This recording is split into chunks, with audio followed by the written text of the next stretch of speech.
원래는 이 데이트와 댄싱이라는 제목은 한 달 전인가 헨리 나우웨인이 쓴 춤추는 하나님이라는 책을 보다가 이제 8월 말주일에 이 말씀을 좀 전해야겠다. 그래서 이제 설교의 구상이 이렇게 이제 있잖아요. 저 나름대로 데이트와 댄싱으로 이렇게 그거를 좀 의인화시켰는데 여러분과 함께 오늘 귀한 말씀을 같이 나누려고 합니다.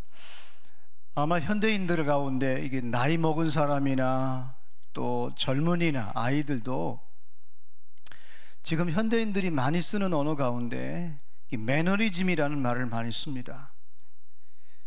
모임에, 가정에, 또 개인적으로도 뭐를 연구하고 뭔가 꿈을 갖고 비전을 가진 사람들이 이 매너리즘에 빠지면 그 목적을 향해, 또 비전을 향해, 사명을 향해, 꿈을 향해 가기가 굉장히 어렵습니다. 매너리즘. 좀 더 예를 든다면 원래 이 말이 쓰여지게 된 배경은 에스키모들이 그 추운 땅에서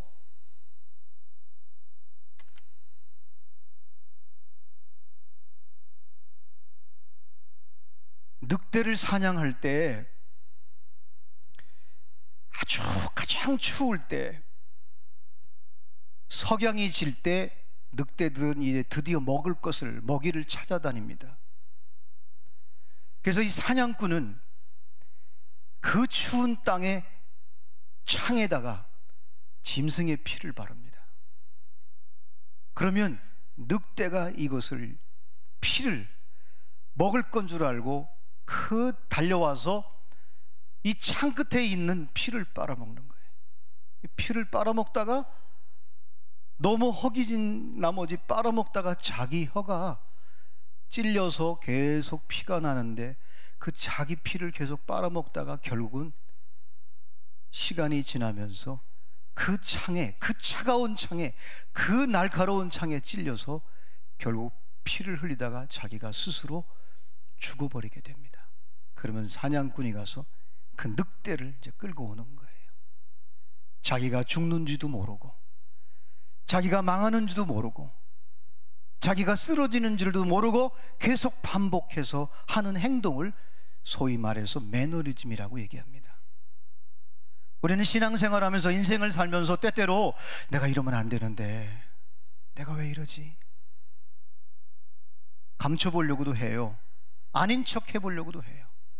그래서 때로는 우아한 말을 쓰기도 하고 내 지식과 내가 가지고 있는 것을 사람들에게 막 얘기하는데 내 속에는 내가 이러면 안 되는데, 습관을 고치려고 애를 쓰는데 안 되는 거예요. 점점 자기가 무너져 가는 거예요. 이거를 매너리즘이라고 하는 거예요. 예배는 드리는데, 교회는 열심히 다니는데 어느 순간부터 내 신앙이 무너지는 거예요. 나만 무너지는 게 아니에요. 이 매너리즘은요, 주변 사람들을 굉장히 어렵게 만듭니다. 여러분, 현대인들에게 가장 이 치명적인 게 뭐냐면 매너리즘에 빠지는 거예요. 자기가 무너지는지, 자기 인생이 죽어가는지도 모르고 자기가 반복해서 말도 하고 행동하는 거예요. 이게 성경으로 말하면 요한계시록에 살아있으나 죽어있는 자를 요한은 그렇게 이제 표현을 했습니다. 오늘 본문에 평생을 안전뱅이로 그 가정도 본인도 성전 미문에 늘 갖다가 앉혀놓아요. 매일매일 앉혀놓아요. 그게 구걸하는 거예요. 제가 이 원문을 보니까 이 성전 문에 두는 자라, 앉혀놨다는 얘기예요. 티메이 호스라는 말은 표현이 참 해석하기가 재미있더라고요. 의미 없고 가치 없는 일에 자꾸 거기다 저축을 하는 거예요. 얼마나 비참해요. 아니, 의미 있고 가치 있고 생산성이 있고 다른 사람에게 영향을 주고 다른 사람을 회복시키고 이런 거에 행동을 저축을 해야 되는데 이 사람의 행동은 매일매일 안전뱅이로 구걸하는 거예요. 우리 교회가 이제 한 달에 한 번씩 이렇게 긍휼 사역을 해요. 어제가 이제 날씨가 굉장히 좋았어요. 근데 여러분들이 오셨어요. 근데 제가 이렇게 마침 우리 청년 대표셀장을 만나고 점심 먹고 돌아오는데 그 시간이 2시인데 미리 와 계시는 거예요. 근데 그 햇빛을 쬐려고 누워있는 분도 있고 앉아있는 분도 있고, 그분들의 모습을 보면서 뭔가 이렇게 오버랩 되더라고요. 제가 또 오래전에 이 한 장로님하고 양육을 하다가 그 장로님이 그런 고백을 하더라고요. 목사님, 이 매너리즘이 얼마나 무서운지 사업을 하다가 3년 동안 쉬었다는 거예요. 쉬었는데 아무것도 하시더라는 거예요. 3년쯤 되니까 의욕도 사라지고. 그래서 그분이 이제 양육이 끝나고 난 뒤에 저와 무슨 프로젝트를 하다가 지금은 이제 목사 안수를 받고 강원도에서 마지막 인생을 불태워요. 그 산골에 가서 복음을 전하고 목회를 한다는 소식을 듣고, 그러면서 그런 얘기를 하더라고요. 이 서울역에 용산역에 이 노숙자가 한번 3년만 지나면 거기서 나오기가 굉장히 어렵대요. 여러분, 우리도요, 어느 날 내가 기도를 쉬면은요, 이게 시간이 지나면요, 기도하기가 굉장히 어렵습니다. 앉아서 기도할 때 5분을 못 넘겨요. 요즘에는 또 방해하는 게 얼마나 많아요. 카톡에 띵, 뭐 어떤 소리가 다 달라, 띠디띵띵 막 하고 막. 이 매너리즘이 얼마나 무서운지 몰라요. 여러분, 이 자리, 이 안준뱅이는 성전에 기도하러 가는 요한과 베드로, 많은 사람들이 하루에 3번씩 기도하는데 그는 한 번도 성전에 들어가 보지 않았어요.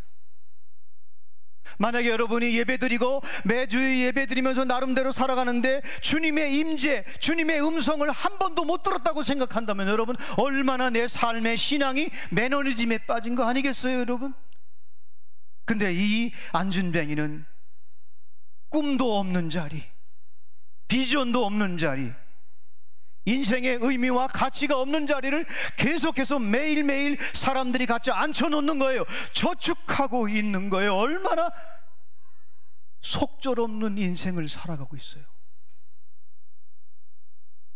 인생의 무거운 짐, 한숨이 늘, 그래서 누군가가 나를 접선해서 누군가가 줄 거를 늘 기대하고 있는 거예요. 근데 또 하루가 지나면 실망과 절망과 때로는 인간의 피해를 자기가 느끼는 거예요. 어느 날은 자기의 피해를 자기 자신의 피해보다 사람들의 그 냉정함을 생각하면서 비판하고 판단하면서 자기가 매너리즘에 빠진 것도 모르고 속절없이 살아가는 한 인생을 보게 됩니다. 그런데 또 하나의 영화의 마치 영화로 말하면 또 한 장면이 나오잖아요. 하루에 3번씩 기도하는 거예요. 아침 9시에, 12시에, 오후 3시에. 그래서 이거를 3시, 6시, 9시 이렇게 말해요. 근데 원래 이 3번의 기도는 유대인들이, 이스라엘이 하나님을 섬기다가 적당히 하나님을 멀리, 하나님과 재물을, 바알을 섬기다가 하나님이 너무 답답해서 너무 안타까워서 할 수 없이 그들을 깨우쳐주기 위해서, 깨닫게 하기 위해서 하나님이 포기하고 싶지는 않았어요. 그래서 할 수 없이 70년 동안 바벨론 포로 생활을 하게 만들었어요. 포로 생활을 해서 가보니까 예배를 드리지 못하는 거예요. 제사를 드리지 못하는 거예요. 찬양을 할 수가 없는 거예요.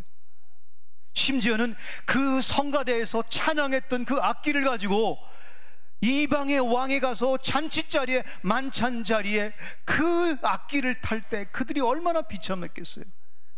그런데 그때 깨닫고 우리가 잘못됐구나 하면서 하루에 3번씩 창문을, 예루살렘 성전을 바라보면서 3번씩 기도했던 습관이 바로 이게 초대교회까지 내려온 거예요.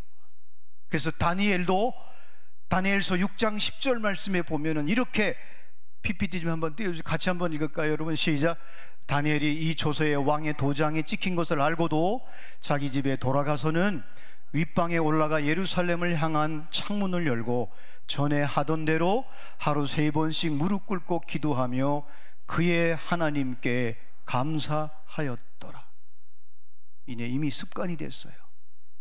정시기도 하루에 3번, 3시, 6시, 9시에, 아침 9시에, 점심시간에, 그리고 저녁 오후 3시 이렇게 구시기도를 드리는 거예요.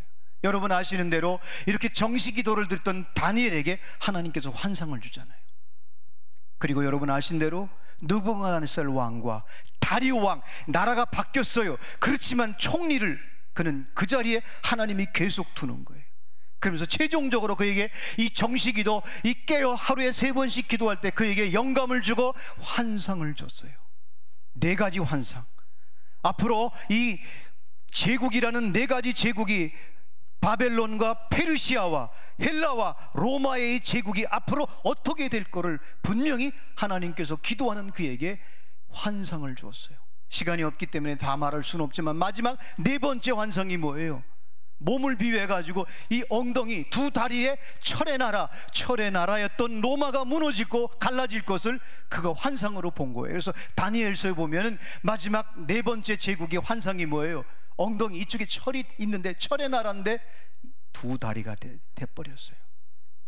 근데 여러분, 이 환상은 그대로 동로마 제국과 서로마 제국, 동로마는 여러분 히랍종교 쪽으로 갔고, 이쪽은 천주교 천년 중세 암흑시대가 오게 됐습니다. 정시기도 하는 사람, 대한민국이 여러분, 우리나라가 정말 희망이 없는 나라였잖아요. 근데 길선주 목사님께서, 그분은 여러분 정말 이상한 그 마니교 같은 이상한 그것에 빠져있던 분이에요. 근데 그분이 예수님을 만나고 영접하고 난 뒤에 새벽 기도를 시작하게 됐습니다. 우리 농경사회 때, 산업사회 때, 지금 최첨단의 정보 그리고 디지털 문화에 살고 있는 저와 여러분이 이 나라가 살 길은 정말 지난 날을 한번 돌이켜 보시죠. 100년, 120년 동안 우리나라가 어떻게 왔는지. 부모님들의, 우리 믿음의 선조들의 정시기도, 눈물로 새벽을 깨우고 철야 기도하고, 저도 전도사 때 금요일 날 되면 새벽 철야를 하면서 새벽 4시 반에 아침 새벽 기도를 드렸던 생각이 나요. 지금은 저도 그런 열정이 많이 사라졌어요. 신학교 다닐 때 4년 반 동안 버스를 2번 타고 새벽 기도를 갔어요. 그러다가 결혼하면서 하나님, 버스 2번 타는 게 너무 힘들어요. 그랬더니 그걸 응답해 주셔서 우리 장인어른이 처남을 데리고 있으라고 대학 때, 그래가지고 버스 63-1번을 타고 버스를 타고 신학교 다닐 때 새벽 기도를 가는데 너무너무 기쁘더라고요. 이 정시기도, 베드로와 요한이, 여러분 사실은 베드로와 요한은 캐릭터가 다른 사람들이, 베드로는 굉장히 열정적이고 직선적이고, 근데 요한은 굉장히 온유하고 말이 없고 침묵을 지키고, 그러니까 예수님이 어머니를 부탁하잖아요. 독특성은 달라요. 근데 이 2 사람의 공통성은 뭐냐? 하루에 3번씩 기도하는 거예요. 여러분, 기도하는 자에게 하나님은 어떤 역사를 그에게 주느냐 하면, 첫 번째가 뭐냐? 기도하는 자에게 제일 먼저는 하나님께서 메시지를 주십니다. 이 메시지는 바로 메시지를 받는 순간 내가 메신저가 되는 거예요. 메신저가 되는 거예요. 이 매일 보았던 이 안준뱅이를 향해 늘 보았어요. 늘 구걸했어요. 근데 그날은 늘 기도하다가 그를 보니까 너무 불쌍한 거예요. 너무 안타까운 거예요. 근데 하나님께서 기도하는 그에게 메시지를 주는 거예요. 그 메시지를 자기가 받고 그 다음에 메신저가 되는 거예요. 메신저가 되면서 어떻게 합니까? 2번째 뭐라 그래요? 딱 나사렛 옛, 나는 너에게 은도 금도 줄 게 없어. 근데 너의 인생에 가장 중요한 거, 나사렛 예수의 이름으로 명하여 일어나, 명하노니 일어나 걸으라, 이렇게 명령하는 거예요. 이렇게 선포하는 거예요. 그래서 여러분이 늘 깨어 기도하는 분들의 기도는 대표 기도도 다르고, 여러분 특별히 보세요. 늘 정시 기도를 늘 깨어 기도하는 사람의 특징은 메시지가 있고, 그리고 메시지로 끝나지 않고 자기 자신이 메신저가 되는 거예요.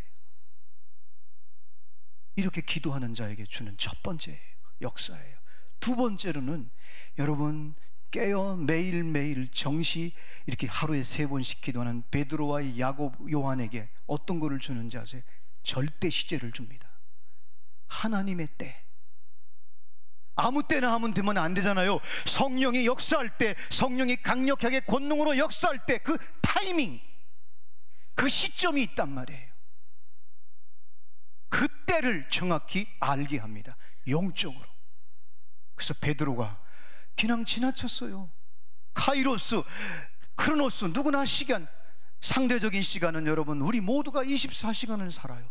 많은 사람이 그 지점을, 그 구걸하는 지점에 많이 사람들이 지나가요. 근데 그 절대적인 시제, 절대적인 시간이 기도하는 그들에게 정확한 하나님의 때를 아는 거예요. 여러분, 하나님의 때를 알면 영감이 오게 되어 있습니다. 영적 감각이 오는 거예요. 그러니까 그 안진뱅이를 향해서 나를 봐라, 주목하고 그를 향해 손을 잡잖아요. 오른손을 잡아서 딱 일으키는 거예요. 그랬더니 이 안진뱅이가 힘을 얻고 일어나는 거예요.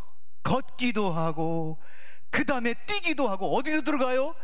그렇게 베드로와 요한이 늘 하루에 3번씩 기도하러 가는 그 성전을 향해, 한 번도 들어가지 않았던 그 성전을 향해 이 사람이 들어가서 하나님을 찬양하고 뛰기도 하고 걷기도 하고, 한마디로 말하면 댄싱하는 거예요. 춤을 추는 거예요. 그래서 여러분이 정확하게 시간을 정해놓고 정시기도라는 자에게는요, 이런 놀라운 절대 시제를, 영감을 주신다는 걸 잊지 마시기를 주님의 이름으로 축원합니다. 세 번째는 뭐냐? 기도하는 자에게 예수님은 그에게 권능을 주어서 치유의 능력을 주시는 거예요. 오른손을 잡아 일으키니 7절 말씀에 발과 발목이 곧 힘을 얻고 8절에 뛰어 서서 걸으며 그들과 함께 성전으로 들어가서 걷기도 하고 뛰기도 하며 하나님을 찬송하니. 이 권능, 기도하는 자에게 권능, 마귀를 이기는 권능, 세상을 이기는 권능, 그리고 수고하고 무거운 짐진 자들, 병든 자들, 앉아있고 매너리즘에 빠진 자들을 일어나 걸게 하는 거예요. 그래서 여러분, 가정에 셀에 한 사람이라도 정시기도를 하는 사람이, 매일매일 기도하는 사람이 있으면 절대로 매너리즘에 빠진 사람, 넘어진 자, 눌린 자, 절망하는 사람을 반드시 붙잡고 하나님의 영감을 주셔서 그를 일으키는 거예요. 할렐루야. 우리 교회는 셀교회이기 때문에 셀장이 그 역할을 할 때 하나님께서 강력하게 기름 부어 주실 줄로 믿습니다. 최근에 제가 2주 전에 갑자기 성령님께서 김 목사야, 너가 기도 시간을 조금 늘렸으면 좋겠다. 딱 30분 늘렸어요. 30분 늘렸는데 그 귀한 시간에 하나님이 영감이 오는, 말씀의 영감, 네가 어떻게 앞으로 사역해야 될지 담대하라. 제일 먼저 장로님들을 기도하는데, 사역 장로님들하고 그리고 피택 장로님들 기도하는데 하나님이 반드시 제가 볼 때는 복을 주실 것 같아요. 저의 영감으로는 나는 우리 장로님들하고 사역 장로님들, 피택 장로님들에게 복을 받을 그릇을 준비할 수 있기를 주님의 이름으로 축원합니다. 이건 제 얘기가 아니에요. 제가 받은 게 아니에요. 제가 영감으로 여러분에게 말씀을 선포하는 거예요. 30분 딱 늘렸어요.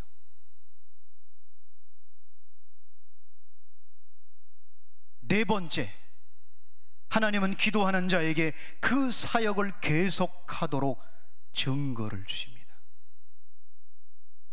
상식적으로는요, 일평생 안진뱅이에요. 아마 그 쉽게 손을 안 잡을 수도 있잖아요. 근데 메시지를 주잖아요. 메신저가 되는 거예요. 하나님의 절대 시제를 주니까 영감이 오잖아요. 그리고 권능으로 선포하잖아요. 그래서 그가 일어나 뛰기도 하고 성전에 가서 댄싱하는 거예요. 사실 여러분, 한 가정에 여러분이 자녀를 위해서 주님과 기도로 데이트하면 여러분 자녀들이 춤을 출 줄로 믿습니다. 담임 목사가, 장로님들이, 셀장들이 주님과 정시에 기도하고 데이트하면 반드시 영적 가족들에게 춤을 추게 해 주실 줄로 믿습니다. 이 영혼은 평생을 안진뱅이였어요. 그런데 보세요, 베드로와 요한이 하나님과 기도로 매일 3번씩 데이트할 때 메시지를 주었고 메신저가 됐고, 그리고 절대 시제를 주었고 영감을 주었고, 특별히 여러분 그에게 권능을 선포했고, 그리고 이제 마지막에는 증거를 주는 거예요. 사역자에게 제일 중요한 게 뭔지 아세요? 내가 사역했는데 증거가 나타나는 거예요. 열매가 있는 거예요. 여러분, 열매가 있을 때 그 열매 속에 뭐가 있습니까? 씨를 뿌리게 되는 거예요. 씨는 생명이에요. 여러분, 기도할 때 이런 4가지 놀라운 역사를 주신다는 걸 여러분이 잊지 마시기를 주님의 이름으로 축원합니다. 바쁘십니까? 세상에 바쁜 대로 다 살면 여러분은 반드시 영적 매너리즘에 빠질 것입니다. 잘못하면 여러분 자녀들이, 여러분이 아끼고 사랑했던 아이들이 세상에 춤을 출 수도 있습니다. 여러분, 마귀한테, 사단에게, 귀신에게 속은 자들의 춤이 뭐예요? 그의 생각과 마음이 이상하게 불평, 불만, 원망하는 이런 춤을 추게 만드는 거예요. 여러분, 베드로에게 예수님이 말했잖아요. 네가 깨어 기도하라. 네가 깨어있지 않으면 사탄이 너를 밀가불 듯이 까불 거다. 밀가불 듯이 까분다는 게 뭐예요? 네가 사탄에 속아서 그렇게 인생의 춤을 출 거라는 거예요. 사랑하는 여러분, 영국이 유럽, 프랑스, 독일 이 주변에 있는 유럽과 달리 피의 혁명이 안 일어났어요. 특히 천주교와 개신교, 이 종교 전쟁이 얼마나 많아서 30년 전쟁 같은 건 너무나 뼈저려요. 어떻게 예수를 믿는, 하나님을 고백하는 사람들이 그 600만을 죽여요. 그래서 여러분, 독일은요 굉장히 영적으로 눌려 있어요. 독일에 가보면 참 그분들이 정확하고 국민성도 좋아요. 그러니까 일본은 계속해서 인정을 안 하지만 그들은 무릎을 꿇잖아요. 총리가 해마다 무릎을 꿇어요. 그래도요, 그때 그 600만을 죽인 거를 왜 목사님들이 투표해서 가표를 던져줬거든요. 히틀러에게. 그 엄청난 아픔, 이게 감당이 안 되는 거 지금까지도 어두워요. 근데 영국은 피해 혁명이 일어나지 않았어요. 왜 그럴까요, 여러분? 그 시대에 찰스 웨슬레와 요한 웨슬레라는 두 형제가 복음의, 예수님의 권세, 예수님의 이름을 선포하면서 전 영국을 다니면서 복음을 전했단 말이에요. 근데 그들이 그렇게 사역할 수 있었던 배경은 스잔 웨슬레 어머니의 정식기도, 눈물의 기도가 그들을 그렇게 복음으로 춤추게 했고, 하나님의 메시지를 전하면서 전 세계를 다니면서 복음을 전하는 하나님의 복음의 춤을 추게 한 그 원동력이 어디서 왔냐? 어머니는 바빴어요. 9명이라 자녀가 너무 바쁜 거예요. 이거 지금은 이거 해야 되고 이거 해야 되는데 어디서 기도해? 공간이 없는 거예요. 기도할 공간이 없는데 웨슬레의 일기에 보면 이렇게 말하고 있습니다. 우리 9 형제가 어머니가 놀다가 어머니가 앞치마를 뒤집었으면 모두가 다 엄마 기도 시간이다, 전부 자기 방으로 가는 거예요. 어머니의 기도가 끝날 때까지 방에서는 안 나오는 거예요. 그 기도에 예수님과 성부 하나님과 성자 예수와 성령님과 데이트했던 그 어머니, 그래서 그들 자녀들에게 민족을 위해서 열방을 향해서 춤을 추게 했어요. 댄싱하게 했어요. 우리 세린교회가, 우리 장로님들이, 권사님들이, 집사님들이, 셀장님들이 저와 함께 우리 한번 주님과 깊이 시간을 정해놓고, 혹시 여러분 직장에서, 가정에서 여러분 나름대로 시간을 정해놓고 주님과 데이트할 때 우리 후손들이, 우리 공동체가 하나님께서 춤추게 하실 줄로 믿습니다. 이따가 셀 축제 때 간증도 하겠지만, 한 집사님의 간증문을 항상 우리 임현수 목사님이 뭐를 할 때 저에게 컨펌을 받습니다. 이거를 카톡으로 보내는데 너무 은혜가 돼서 어제 저녁에 퇴근하고 난 뒤에 그거를 읽고, 설교 준비 거의 끝나고 난 뒤에 읽고, 아침에도 읽고 너무 감동이 돼서 여러분에게 마지막 부분을 좀 읽어드리려고 합니다. 유수세를 한 지 11년, 6명을 가지고 했는데 지금 중3까지 왔어요. 11명의 아이들. 그 애환이 짧은 글 속에 있어요.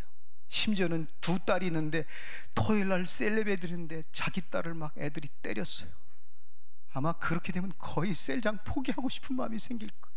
그런데 이분이 계속 아이들을 양육하고 훈련시키고 특별히 마지막 부분에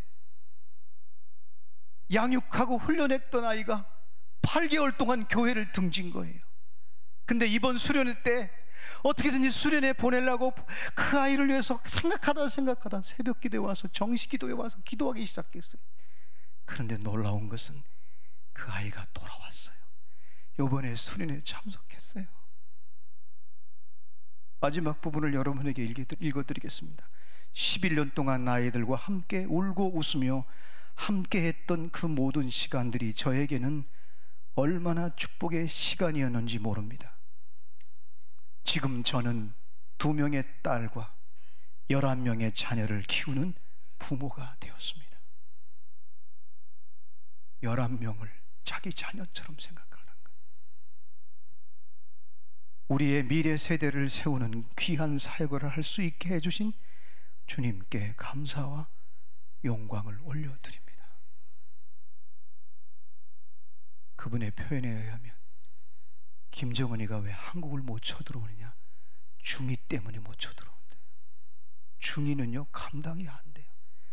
그런데 기도하면서 이제는 그 11명이 내 자녀처럼. 난 이 글을 읽고 이 아이들이 분명히 이 시대에 복음의 춤을 출 것 같아요. 여러분, 데이트하면서 사랑을 느끼고 같이 꿈을 꾸면요 춤을 추게 돼 있습니다. 돌아올 때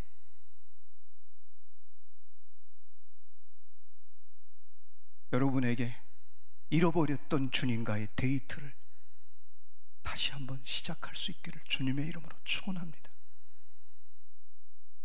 만약에 저와 여러분이 깨어 기도하지 않는다면 우리 아이들과 우리 후손들을, 우리 교회 공동체도 마귀가 밀가불 듯이 까불어서 세상 춤을 추고 마귀의 춤을 추고 그리고 귀신의 춤을 출 수도 있습니다. 그러나 여러분이 깨어 기도할 때, 주님과 데이트할 때 여러분의 후손들이 영적인 춤을 추고 시대의 춤을 추고 그리고 그들이 이 시대를 변화시키는 놀라운 역사의 주인공이 될 줄로 믿습니다.